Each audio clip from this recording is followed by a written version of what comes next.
Hi friends, ఎట్లురు బాగురా? ఏం లేదు friends, మేము ఈరోజు పొలం గడికి పోయినాం. మూరాలు పుడతా గడ్డి కోసినాం. గడ్డి కోసిన తర్వాత ఏం టైం పాస్ కాలే. టైం పాస్ కాకపోయేసరికి ఎల్లరిగడ్డలు తోదామని తవ్వుతున్నా. మస్తు దొడ్డు దొడ్డు తీగలు చూసుకుంటాం మాలస్కని తోయినా, కానీ ఒక్క దాంట్లో ఉడక గడ్డ ఇంకా తయారు కాలేదు. చాలా లేత ఇప్పుడే తయారవుతున్నాయి, చాలా లేతగా ఉన్నాయి. పోయిన సంవత్సరం కూడా ఓళ్ళు తోలేనట్టురు, అవి ఉడక తోయినాం. కానీ పోయిన సంవత్సరం పని చేయి, కానీ ఎల్లరిగడ్డలు ఇప్పుడు తవ్వద్దంట. వినాయక చవితి తర్వాత చలికాలంలో తవ్వనంట. నేను ఇప్పుడు తవ్విన తెలియక చాలా లోతు తవ్విన. నేను మొన్న ఒక వీడియోలో చూసిన, కేరళలో చాలా ఫేమస్ అంట ఎల్లరిగడ్డలు. తర్వాత ఇక మన తెలంగాణలోని అంత ఫేమస్.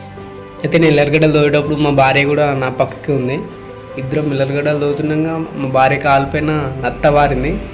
తను ఇంత కూడా భయపడలేదు అసలు. ఓకే ఫ్రెండ్స్, వీడియో నచ్చితే లైక్ చేయండి, షేర్ చేయండి. Bye friends.